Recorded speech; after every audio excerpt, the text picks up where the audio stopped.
지난 한 주간 이제 여러 가지 소식들이 있고 화제가 되는 것이 있겠지만, 아마도 이제 세간에 화제가 되었던 것은 바로 봉준호 감독이 감독하였던 이 기생충이라는 영화가 아카데미 대개 부분, 그것도 주요 부분 비리 최우수 작품상을 받았다라고 하는 것이 정말 우리가 대단한 업적이고 또 신기할 정도인 것 같습니다. 사실 예전에 영화 중에 아카데미상 받으면 야 대단한 영화인 것 같았는데, 그 상을 우리나라 이 상을 작품이 받았다는 게 참 대단한데요. 근데 여러분 보셨습니까? 저도 봤는데, 그리고 또 우리 식구들도 못 봐가지고 이제 지난 화요일 날 다시 봤는데, 아무리 봐도 야 이게 그렇게 좋은 작품이야? 소위 말하면 이제 작년 한 해를 통틀어서 세계적으로 가장 뛰어난 작품이다라고 말하고 있는데, 과연 그 정도인가? 그런 생각이 하여튼 저는 그랬습니다. 우리 식구들도. 그래도 불구하고 믿기지 않지만 그래도 믿을 수밖에 없죠. 왜냐하면 저야 그렇지만 우리 영화를 잘 아는 사람들이 야 이 작품이 최고다라고 그렇게 말해주니까 인정하고 믿게 되는데, 또 그러고 보니까 또 이제 여러 가지 기사들과 영어 평론가들의 평론을 또 보면서 정말 영화 대단한가 보다 그런 생각이 들었습니다. 이런 걸 보면서 우리가 어떤 사실에 대하여서 이렇게 우리가 인정하게 될 때에는 과정이 필요한 것 같아요. 내 안에 아직 받아들이지 못하고 내 경험과 이해로서는 받아들이지 못하더라도 어떠한 증거와 견해들이 있으면 그래서 내 견해를 이제 내려놓고 그다음에 수정하여서 그것이 맞구나라고 하는 것을 인정하게 되는 것이죠. 그래서 이렇게 인식의 변화를 가지게 될 때에 가장 중요한 기점이 있습니다. 그 기점이 뭐냐? 그것은 바로 믿음입니다. 그 믿음이라고 하는 것은 뭐냐면 내가 아직 믿기지 않는다. 그러니까 나의 지식과 나의 어떤 견해를 가지고는 아직 믿기지 않지만 그래도 한번 이런 견해들과 다른 증거들이 있으니 한번 믿어보자 라고 하는 출발점에 서 있는 것이 바로 믿음이죠. 근데 이제 이 믿음을 갖는 게 쉬운 것 같지만 그래도 쉽지 않습니다. 용기와 결단이 필요하죠. 물론 이제 기생충 같은 영화는 아카데미 상 줬으니까 그런가 보다라고 이렇게 물론 쉽게 받아들일 수 있지만, 우리 주위에는 정말 믿기지 않은 일들을 속에서 믿어야 할 때 참 쉽지 않을 때가 있지만, 무엇보다도 보이지 않으신 하나님을 믿으라라고 말하는 것에 믿음을 갖는 것은 사실 그 출발점에는 용기와 결단이 필요했을 거라고 생각하게 됩니다. 오늘 우리가 이제 우리 요한복음을 묵상하고 있는데요, 요한복음을 한마디로 말하면 뭐냐? 믿음에 대한 내용이에요. 요한복음 주제가 뭐죠? 우리 같이 한번 다시 읽어보겠습니다. 시작. 오직 이것을 기록하면 너희로 예수께서 하나님의 아들 그리스도이심을 믿게 하려 함이요, 또 너희로 믿고 그 사실을 힘입어 생명을 얻게 하려 함이니라. 그러니까 여기서 말하는 사실, 팩트는 뭐냐면 예수님이 누구다? 하나님의 아들이고 또 우리를 구원하실 그리스도 메시아 이시다라고 하는 팩트가 있는데, 그것을 아직 믿기지 못하니까 어떻게 해요? 이 성경을 기록함을 통하여 너희를 어떻게 하라고? 믿게 하기 위함이다라고 그렇게 얘기하는 거죠. 그리고 나중에 그것을 사실로 받아들여서 누리는 자가 좀 되어라. 그래서 영생, 생명을 얻어라라고 하는 것이 요한복음의 내용입니다. 그래서 이 믿음을 위해서 예수님이 제일 먼저 하셨던 것이 표적에 관한 내용이에요. 근데 표적은 그냥 여러 가지 요병의 기적들 이렇게 병들 살아난 것 기적 보여주시면서 야 봐라 내가 이런 대단한 사람이야 쇼하기 위함이 아니잖아요. 뭐예요? 오직 예수님이 그리스도이시다 메시아이시다라고 하는 것을 나타내기 위한 목적을 가지고 있는 거죠. 이번 주에 이제 큐티 여러분들 하시면서 예수님의 마지막 기적이 뭐죠? 요한복음에 나타난 바로 나사로를 죽은 자 가운데서 살린 내용입니다. 근데 그것도 왜 그 나사로를 살렸느냐, 그 목적을 분명히 이야기하고 있어요. 11장 보면 이 모든 것은 뭐예요? 아버지께서 나를 보내신 그것을 어떻게 해요? 그들로 믿게 하려는 것이다. 그러면서 어떻게 이 말씀을 하시고 나사로야 나로라 라고 그렇게 큰 소리로 외치면서 나사로가 나오게 되었어요. 그러니까 야 나사로 살릴 수 있어 이런 쇼 가는 게 아니라 뭐예요? 주님이 부활이요 생명이시고 너희를 죽은 자 가운데서 살리실 분이다 라고 하는 사실을 믿게 하려는 그 믿음의 목적이 있다라고 하는 것을 우리가 보게 됩니다. 그러니까 예수님은 공생의 시간 동안에 정말 예수님이 이 땅 가운데 오신 하나님이시고 우리의 죽을 수밖에 없는 죄에서 해방시키고 구원하시는 바로 메시아 되신다라고 하는 것을 믿게 하기 위해서 예를 쓰셨다라고 하는 것을 볼 수 있게 되죠. 그런데 우리가 안타까운 건 뭐예요? 이 예수님이 말씀하시는 것을 어때요? 사람들이 믿지 않았다는 것입니다. 예수님이 그렇게 믿게 하려고 애쓰셨는데 사람들은 계속하여서 요한복음 보면은 믿지 않으려는 거예요. 믿지 않으려는 거예요. 이 답답한 상황이 요한복음에서 계속해서 반복되고 있어요. 그래서 오늘 이 말씀을 같이 여러분들과 나누고자 하는데, 뭐 예를 들어서 이제 처음 그 표적을 보여줄 때에도 예수님께서 정말 너희가 표적을 보더라도 보면 보지 못하면 믿지 않는다. 근데 보면 믿는다. 근데 보는 거 믿는 게 아니다는 거예요. 왜요? 그 표적을 볼 때는 와 대단한데 신기한데 그러면서 와 그렇게 감탄하고 흥미로워하지만 딱 거기까지죠. 굿이나 보냐 떡이나 먹자라고 하는 마음으로 뭐예요? 야 재미있다 하면서 그냥 떡이나 먹고자 하는 그런 마음으로 나가는 것이죠. 그것은 예수님을 믿는 게 아니잖아요. 그래서 예수님 앞에 나가야 되는데 예수님 말씀을 믿으러 하지 않습니다. 그러면서 그들의 마음 확 닫아버리니까 예수님이 말씀하셔도 저들이 믿지 않은 거예요. 그래서 계속하여서 예수님이 한탄하셨던 내용들이 계속 5장 47절, 6장 36절 뭐 계속하여서 마지막에 뭐 그 제자 도마까지도 믿지 않은 것에 대하여서 답답한 모습들을 지금 예수님은 계속 요한복음을 통하여서 전하고 있습니다. 그런데 우리가 이 계속해서 요한복음 말씀 보면서 예수님은 정말로 이 땅 가운데 메시아라고 하는 사실 우리가 분명히 지금 우리가 믿게 되지만 왜 유대인들이 믿지 않은가? 그것은 예수님은 믿을 수 없는 것이 아니라 믿지 않으려는 것이죠. 고집이에요, 고집. 자신들 가지고 있는 어떤 고정관념, 자신의 선입감, 어떤 자기 안에서 자주 교만한 마음들 그것들을 내려놓지 못하면서 믿음 같지 않은 거죠. 예. 그런데 이런 모습들이 2000년 전뿐만 아니라 지금도 마찬가지고 어쩌면 더더욱 심화되고 있다라고 하는 것을 깨닫게 됩니다. 특별히 지금 과학의 시대가 되어가면서 지금 뭐 지구를 얘기하고 또 우주의 여러 가지 탄생은 또 빅뱅으로 일어났다라고 하는 사실들이 막 그렇게 이제 과학적으로 발견이 되고 이해가 되면서 이제 뭐예요? 사람들이 뭔가 좀 세상의 이치를 알게 된 것이냐 착각합니다. 지적인 교만함 가운데 가득합니다. 물론 과학자들의 이 노력의 산물을 무시하고자 폄하하는 것이 아닙니다. 무시해서도 안 되겠습니다. 또 과학적인 틀렸다라고 또 그렇게 단조할 수도 없습니다. 분명히 합리적인 어떤 사실일 수도 있습니다. 그러나 우리가 그 증거들을 통하여서 인간의 어떤 지적 능력에 대한 자만심을 갖지 않아야 된다라고 하는 것이죠. 무엇보다도 그 과학적 사실들이 우리 하나님, 그 하나님의 존재를 부정하는 것도 아닐 것이고 그것을 부정할 수도 없다라고 하는 것이죠. 이에 대해서 이제 우리가 오후에 같이 나타내보고자 하지만 예를 들어서 한번 봅시다. 버지니아의 천문학자 루드와 트래피라고 하는 이제 사람이 이렇게 얘기를 합니다.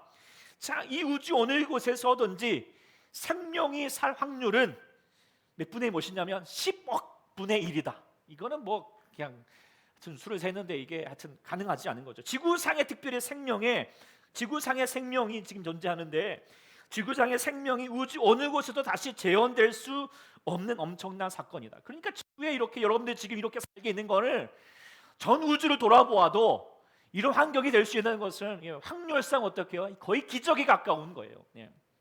그래서 물리학자는 특별히 우주 상수가 1053분의 1의 정확도로 조정되어 있으며 이처럼 극도로 정확한 값에 의해서 우주가 움직이지 않는다면 결코 생명이 존재할 수 없다. 뭐 예를 들어서 태양과의 거리, 자전하는 모습들, 속도들, 뭐 중력의 법칙들 하나하나 그 모든 것들이 지금 그렇게 운행되지 않으면 여러분들 어떻게 해요? 살 수 없습니다. 멸망합니다. 그런데 하나님이 지금까지 그렇게 보호하시고 지켜가시는 것은 오직 하나님의 역사다라고 하는 것을 우리가 생각하게 되는데 문제는 무신론자들이 이 모든 것을 어떻게 생각하느냐? 그것은 바로 다 그 모든 것이 우연이다라고 그렇게 얘기합니다. 우연 하나로 설명하라고 하는 거예요. 우연 하나로 우주가 탄생했고 생명이 지금까지 이렇게 진화되었다라고 말하는 거죠. 근데 그게 정말 사실일까요? 많은 과학자들이 그것에 대해서 여러 가지 많은 다른 말들을 하지만 그러나 그것에 대해서 많은 사람들이 또한 하나님을 인정하면서, 특별히 폴 데이비스라고 하는 이 학자도 이렇게 말합니다. 물리학의 방정식들은 그 안에 믿을 수 없는 정도의 간단함과 우아함 그리고 아름다움을 가지고 있다. 이것은 그 자체로 이 우주와 이들 법칙들의 근거가 되는 누가 존재할까요? 하나님이 반드시 존재한다는 사실을 내게 증명해 주는데 부족함이 없다는 거예요. 자기가 아무리 이렇게 보고 저를 봐더라도 이건 하나님이 계시는 것이 이게 맞을 수밖에 없다는 것이죠. 그래서 사람들이 생각해 보십시오. 이런 우주의 대단한 어떤 법칙들이 우연이 된다라고 하는 것이 설득력이 있겠습니까? 창조주 하나님께서 운행하셨다라고 하는 것이 설득력이 있을 것 같습니까? 과학자들도 인정합니다. 이것은 우연으로 설명할 수 없는 것이 아니다. 그런데 사람들은요, 우연이라고 말하는 것을 더 믿고 있는 거예요. 받아들이고 있는 거예요. 그걸 지적이라 말하고 하나님에 대해서 인정하는 것을 참 무식하다라고 그렇게 얘기하고 있는 시대 가운데 살고 있는 것이 이게 더 의아한 일이 아니겠습니까? 네. 그래서 우리가 돌아보게 되는 것은 세상에 많은 사람들이 하나님을 믿지 않은 것은 믿을 수 없는 것이 아니라 믿지 않으려는 마음, 완악한 마음 때문이라는 것이죠. 그래서 지금의 시대나 그 유대인들도 그 하나님의 존재를 귀찮아하고 자신을 다스리고 거기에 얽매이게 되는 거, 하나님의 심판 가운데 있다는 거 너무 그냥 부정적으로 생각하고 하나님을 오해하면서 나는 내 마음대로 살련다, 이렇게 마음 가운데 있기 때문에 하나님을 인정하지 않으려고 하는 것입니다. 믿을 수밖에 없는 증거들이 분명히 있는데도 말입니다. 그러나 감사하게도 우리 사랑하는 여러분들은 이 믿음을, 하나님에 대한 믿음을 가지고 이곳에 나오신 여러분들 줄 믿습니다. 그래서 여러분들 정말 설득력, 어쩌면 더 정말 정확한 믿음을 갖고 계신다라는 그 자부심을 가질 수 있기를 소망합니다. 우리가 요한복음 말씀을 통하여서 예수를 믿지 않으려고 하는 유대인들을 향하여서 예수님은 계속 믿게 하시려는 그 예수님의 모습을 보게 되는데, 다시 한번 여러분 다 믿고 계시지만 왜 정말 예수님이 믿을 수밖에 없는 우리를 위해서 오신 메시아이신지 다시 한번 돌아볼 수 있는 시간이 오늘 본문 안에서 다시 한번 보고자 하는데, 특별히 세 가지 차원에서의 그 증거들이 있다고 하는 것을 볼 수 있게 됩니다. 그것은 첫 번째는 무엇인가? 그것은 그 예수님의 행하심을 통하여서 예수님 믿을 수 있게 됩니다. 유대인들이 예수님을 하나님이다, 특별히 그 앞에 보면은 30절에 보면 나와 아버지는 하나다라고 말하니까 그에 대해서 막 돌을 들으면서 막 돌을 치려고 합니다. 하여튼 이 사람들은 교만해져가지고 어떻게 판단하고 자기가 옳다라고 생각하면서 정죄하는 일에 그냥 앞서갑니다. 그때 예수님께서 말씀하셨던 것이 무엇입니까? 32절에 보면은 내가 아버지로, 우리 32절 같이 읽어보겠습니다. 시작. 예수께서 대답하시되 내가 아버지로 말미암아 여러 가지 선한 일로 나를 돌로 치려 하느냐. 자, 참 너희가 지금 이렇게 말하는 것을 지금 믿지 못하고 있는데, 그러나 내가 너희에게 선한 일을 행하였는데 왜 내가 지금까지 했던 일들을 향하여서 믿지 못하고 있느냐, 이렇게 얘기하고 있던 거예요. 그래서 예수님이 행하셨던 일들, 그것이 선한 일이었고 그것에 대한 믿음을 좀 가지라는 것이죠. 우리가 누군가를 믿을 때 그의 말보다 더 주목해야 될 게 있습니다. 그게 뭘까요? 그가 행한 것이죠. 그 어떻게 살아왔느냐. 그런데 우리가 말만 앞서고 말만 앞세운 사람, 말만 번듯한 사람은 뭐예요? 의심해 볼 필요가 있지 않습니까? 그 며칠 전에 개봉한 영화 중에 정직한 후보라고 하는 영화가 하나 있더라고요. 이게 뭐냐면 이제 거짓말이 제일 쉬운 게 그 삼선 국회의원이 있습니다. 그런데 선거를 앞둔 어느 날 갑자기 거짓말을 못하게 되었어요. 이러고 나니까 이제 하여튼 어떻게 됐을까, 여러분들 이제 상상할 수 있을 것 같습니다. 이 시대의 정치인들을 향하는 풍자인데 어디 국회의원뿐이겠습니까? 서로 속고 속이는 가운데 우리는 살고 있습니다. 이게 뭐 때문이죠? 왜 속습니까? 말만 믿다가, 말만 앞세우는 그들의 것을 믿어버리다가 결국 속잖아요. 그런데 정말 진실은 뭘까요? 진실은 어디 있죠? 그의 행함과 그의 삶이라고 하는 것을 우리가 볼 수 있게 됩니다. 그것이 더 진실인 거죠. 우리가 그런 면에서 봤을 때 예수님은 어때요? 행한 일들, 우리가 분명히 성경에 통해서 기록한 내용을 보면은 정말로 믿을 만한 분입니다. 예수님은 무엇 하나 자기를 위해서, 자기의 영광을 위해서, 자기의 자랑을 위해서, 자기 이익을 위해서 살지 않으셨습니다. 차라리 우리를 위해서 자신을 내어주셨고 죽기까지 목정하시면서 하나님의 영광을 드러내기 위해서 하셨던 분이라는 것, 그의 삶을 통하여서 증거하고 있습니다. 그래서 예수님 당시에 지금 여기 돌로 치려던 사람들도 예수님이 선한 일을 행하였다라고 하는 것에 대해서는 부정할 수가 없었죠. 그래서 말합니다. 유대인 대답하되 내가 선을로 말미암아 너를 돌로 치는 것이 아니다. 선한 일을 인정할 수밖에 없다는 것입니다. 우리도 마찬가지죠. 오늘도 우리가 사랑하는 여러분들이 예수님 분명히 우리 가운데 행하신 일들, 성경에서 지금까지 여러분의 삶 가운데 행하신 일들을 우리가 바라보게 할 때 세상 누구보다도 우리 예수님을 믿을 수 있는 분으로 받아들일 수 있기를 소망합니다. 두 번째로 우리 주님이 믿음의 대상이 될 수 있는 것은 무엇인가? 그것은 바로 성경이 말씀하시기 때문입니다. 오늘 보면 34절에 이제 예수님 믿지 않으려는 자들과 예수님이 논쟁하실 때 오늘 예수님께서 구약의 말씀, 특별히 시편의 말씀을 인용하여서 다시 설명하고 있는데, 어쨌든 우리가 어떤 것이 대하여서 어떤 사실을 받아들일 때, 믿음을 가질 때 어떤 검증된 권위 요소가 필요하죠. 권위. 그러니까 기생충 영화도 내 권위를 못 알겠지만 아카데미라고 하는 그 권위 앞에서 야 그래 인정할 수밖에 없어라고 여기는 것처럼 뭔가 권위적인 요소가 있어야지 그것을 보다 더 진실 있게 받아들일 수 있을 것입니다. 그런데 세상에서 가장 권위 있는 증거, 기준이 되는 것이 무엇일까? 그것은 바로 성경 말씀이죠. 세상의 어떤 종교 중에도, 어떤 종교의 경전 중에도 성경만큼 오래되면서도 정말 오류가 없고 잘 보존되는 경전이 없습니다. 이런 내용은 찾아하더라도 성경은 무엇보다도 세상을 창조하시고 주관하신 하나님의 말씀이라는 점에서 가장 권위가 있는 것이죠. 그래서 세상의 지혜를 다 가졌던 솔로몬이 뭐라고 말합니까? 잠언 13장 13절 말씀이 뭐랍니까? 말씀을 멸시하는 자는 자기에게 패망을 이룰 것이다. 계명을 두라는 자가 상을 받는다. 그래서 세상의 지혜로 사는 봤자 뭐예요? 다 헛것뿐이다. 이게 자기가 살아봤던 증거를 가지고 얘기하는 거죠. 말씀이 맞다. 그래서 이사야 선지자도 분명히 확신합니다. 푸른 마르고 꽃은 시드나 우리 하나님의 말씀은 영원히 서리라. 할렐루야. 그래서 그 하나님 말씀이 정확한데, 그런데 그러면 그 하나님 말씀, 특별히 이 예수님 말씀하실 때 당시에는 구약 성경이 있었을 텐데 구약 성경이 말하는 바가 뭐냐? 뭘 증거하느냐?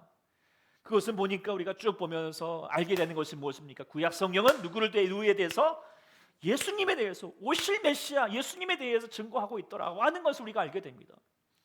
그래서 만일에 유대인들이 예수님을 믿지 않으려고 예수님 조금만 믿으려 하는 마음으로 성경을 다시 봤다면, 야 예수님이 정말이구나, 우리를 위해서 다시 우리 가운데 오셨던 메시아이구나라는 사실을 받아들였을 터인데 믿지 않으려고 하니까 받아들이지 못하고 눈에 안 보이는 것, 성경 말씀 눈에 안 보이는 것이죠. 그러나 사랑하는 여러분들은 보이십니까? 성경의 말씀이 예수님을 증거하고 있는 것을 보이십니까? 아직 안 보이신 분은 좀 다시 제가 나중에 또 설명해 드리겠습니다만, 이 하나님은 정말 이 성경의 말씀은 우리 예수님에 대해서 증거하고 있다는 것을 깨닫게 되면 정말 예수님이 거짓이 아닙니다. 예수님이 진짜 우리를 구원하신 주님이심을 우리가 믿을 수 있는 줄 믿습니다. 세 번째로 우리 주님이 정말 믿을 수밖에 없는 것은 무엇인가? 그것은 증인 때문인 것이죠. 오늘 본문에 보면 예수님께서 예수님 믿지 않으려는 유대인들에게 벗어나서 세례 요한이 처음 차례를 베풀던 요단강으로 갔죠. 그런데 이제 그곳에서 보니까 그곳에 있으면서 오늘 42절에 보면은 전과 다르게 많은 사람이 예수님을 믿었다라고 말하고 있어요. 왜 갑자기 달라졌는가? 저희는 아무리 설명해도 믿지 않았는데 왜 요단강에서는 도대체 사람들이 예수를 믿었을까요? 누구 때문이죠? 세례 요한 때문이거든요. 세례 요한이 그가 대단한 일을 표적을 행한 것도 아니었지만 그가 예수님에 대해서 증언했던 것들이 정말 사람들이 그 세례 요한의 삶을 통하여서 저 사람이 말하는 건 맞죠. 그러면서 그걸 믿게 되었던 것이죠. 특별히 뭐라고 증언하고 있습니까? 요한복음도 분명히 말하고 있어요. 1장에 보면은 세례 요한이 말했습니다. 저 사람은 세상 죄를 지고 가는 하나님의 어린 양이다라고 말하고 있죠. 그리고 세례를 베풀면서 뭐라고 또 증거했냐면 그가 하나님의 아들이심을 증언하노라. 근데 이 말에 대해서 예수님을 그대로 믿었던 거죠. 증언하는 것을 그를 믿었어요. 이게 바로 증인의 힘입니다. 증인의 힘. 예. 믿을 만한, 특히 믿을 만한 세례 요한처럼 믿을 만한 사람이 증언해주면 더 힘을 갖게 되는 것이죠. 예. 그런 일들이 많이 있는데, 저도 작년인가 저희 어머님이 갑자기 이제 살던 집이 철거하게 되었습니다. 그래서 집을 마련해야 되는데 뭐 돈이 없으시고 그러니까 전전긍긍하시면서 고민하는 가운데, 저도 좀 알아보니까 그 나라에서 복지 혜택이 잘 돼 있으니까 요즘 또 집 마련하는데 많은 또 나라에서 도움될 수 있으니까 동사무소 가셔서 한번 좀 신청해 보셨어요. 그랬더니 아이 뭐 요즘 그런 게 어디가 있냐고 막 그러면서 뭐 아무도 듣지도 않고 그냥 제 말을 귓등으로 들으시는 거예요. 그러면서 신청도 안 하시고 어떻게 해야 되지 뭐 그러면서 그냥 노심초사하고 계시더라고요. 그래 계속 그러길 한 몇 달 되었습니다. 그리고 또 이제 가서 정말 제가 할 수 없으니까 어머님 하셔야 됩니다라고 말하고 있는 가운데 있는데, 그 가운데 저희 어머님 교회에 성도가 같이 있었어요. 그러면 그걸 제가 한 얘기를 듣더니 그런 거 있다고 이렇게 그런 거 있다고 막 맞장구를 쳐주는 거예요. 그러니까 그러냐고. 그러면서 저희 어머님 며칠 뒤에 막 가가지고 동사무소 신청하시고 야 이거 나라가 이런 것도 해주더라 막 그러면서 니 안 하냐 막 이렇게 얘기하는 거예요. 네. 제가 아주 그냥 얼마나 억울하던지요. 네. 그러니까 이런 일들이 많잖아요. 아무리 전화해도 옆에서 한마디 같이 거들어주면 정말 그게 힘이 됩니다. 이게 증인의 힘이잖아요. 그래서 우리 주님께서 우리에게 원하셨던 게 있어요. 예수님께서 아무리 세상 사람들에게 복음을 전하라고 해도 믿지 않는다. 그러니까 너희가 좀 증인이 되어가지고 좀 같이 내 말을 좀 거들어주라는 거예요. 같이 좀 증거 좀 해달라는 거죠.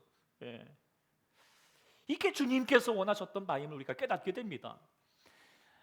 그런데 이제 요즘 이게 또 잘 안 통하잖아요. 왜 그럴까요? 물론 시대가 악하기 때문에 좀 안 믿고 있겠지만 돌아보면은 우리가 뭐예요? 증인된 삶을 잘 살고 있지 않기 때문에 예수님 증거 잘 안 합니다. 그리고 또 돌아보면은 우리가 아무리 또 예수님 증거해도 뭐예요? 야 내가 너를 보니까 도대체 네가 말하는 거 믿을 수가 없다.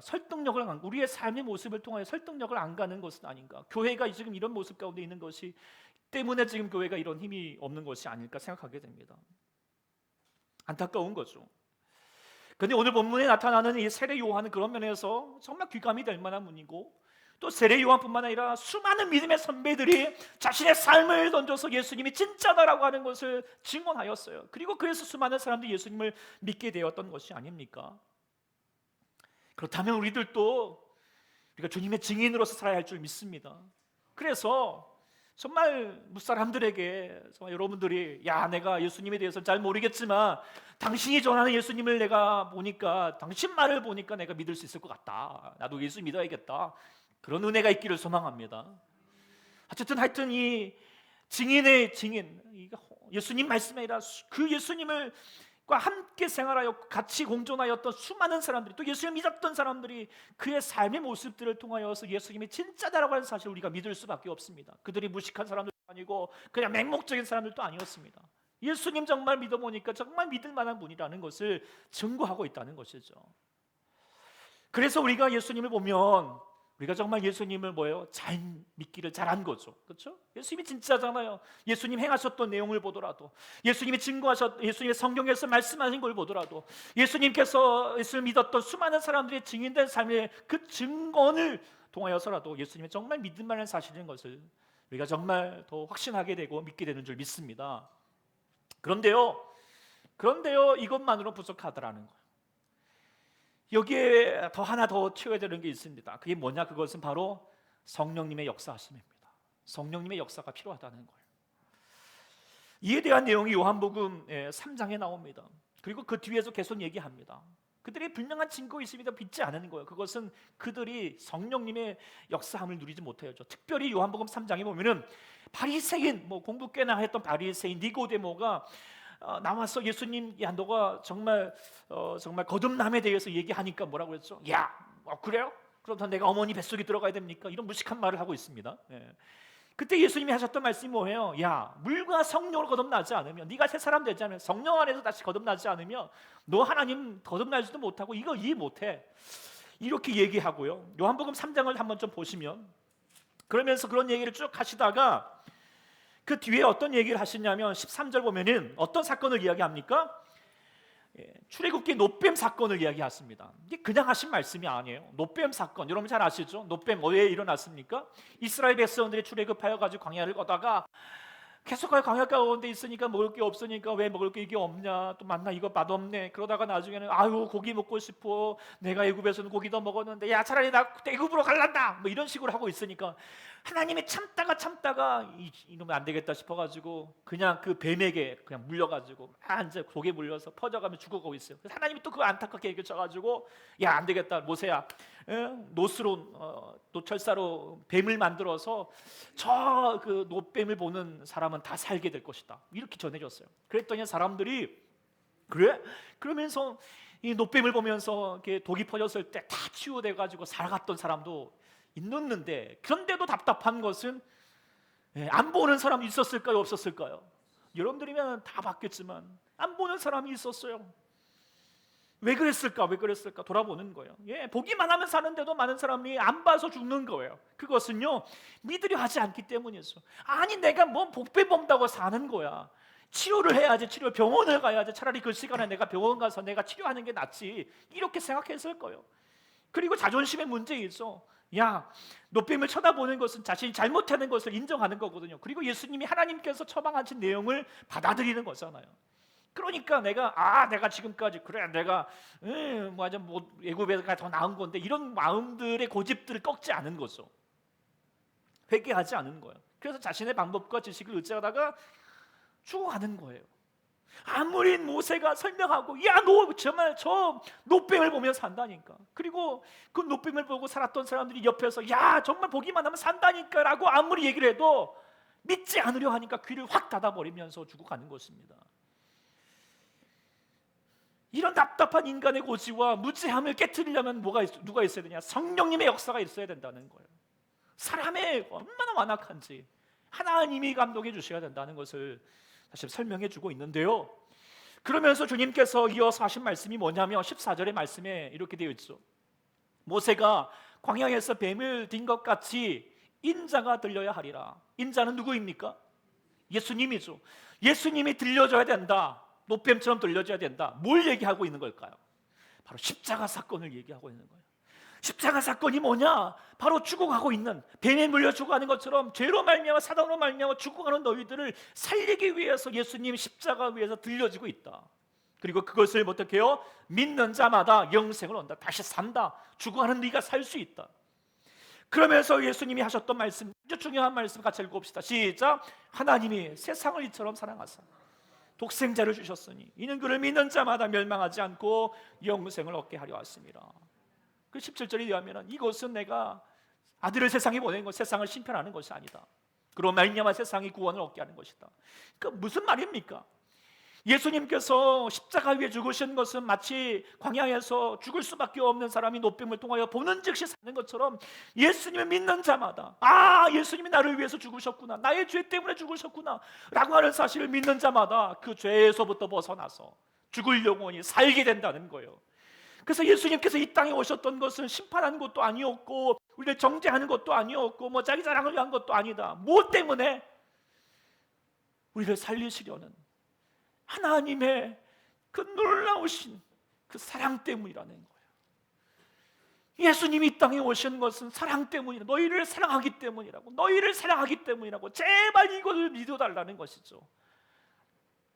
그런데 이 사람들이 이것을 믿지 않습니다. 그러니까 사람들이 답답한 겁니다. 저도 성경을 읽다가 여러분도 그랬겠지만 막 유대인들이 너무 답답합니다. 근데 유대인만 답답한 것이 아니라 우리 주위에도 얼마나 답답한 사람들이 많습니까? 예수님을 보고 믿지 않는 사람들 보고 있으면 나 답답하고 소위 말하면 정말 미치고 환장하겠습니다. 왜 믿지 않은 것일까?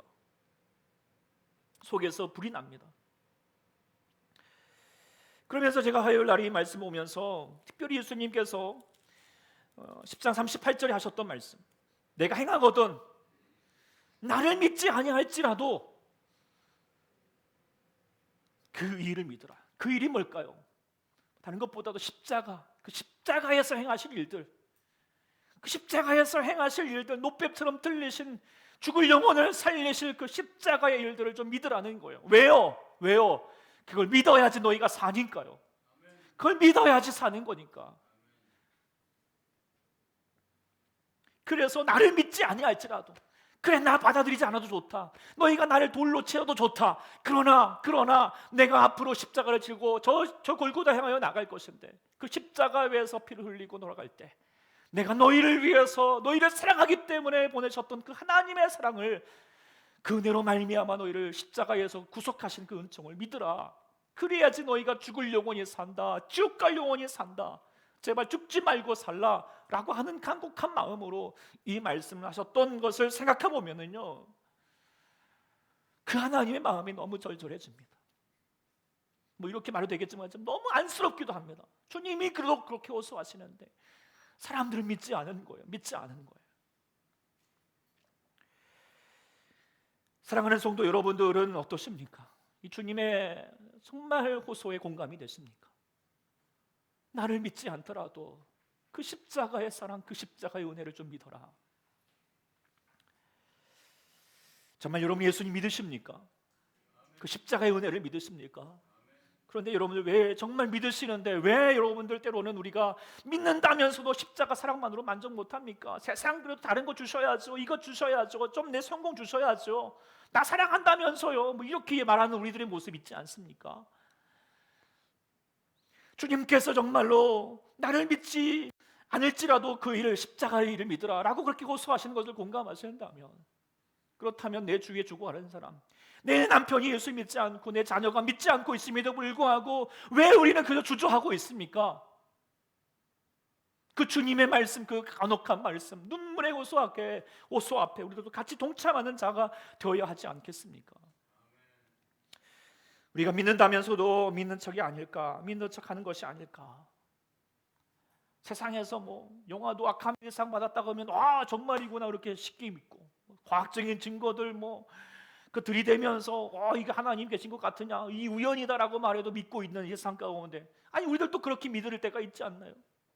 그런데 왜 하나님께서, 예수님께서 이 땅 가운데 오신 하나님이시고 우리를 위해서 다시 한번 우리를 구원하시기 위해 십자가 위에서 죽으셨던 그 예수님, 분명히 성경도 말하고 있고 예수님의 삶을 통하여서도 증거하고 있고 예수님 믿었던 수많은 사람을 또 얘기하고 있는데도 불구하고 왜 우리 마음이 완악하셔서 하나님을 믿지 않으려 하는 걸까? 예수 믿지 않으려 하는 걸까? 우리가 다시 한번 돌아보고 그것에 우리 마음이 다시 한번 그 하나님 마음을 붙들고 나아가는 자가 될 수 있기를 소망합니다. 그래서 우리뿐만 아니라 우리 주위에 있는 사람들에게도 정말 그 예수님의 답답한 마음, 그 완악한, 그 호소하는 마음을 붙들고 같이 주의 복음을 전할 수 있는 우리 모두가 될 수 있기를 소망합니다.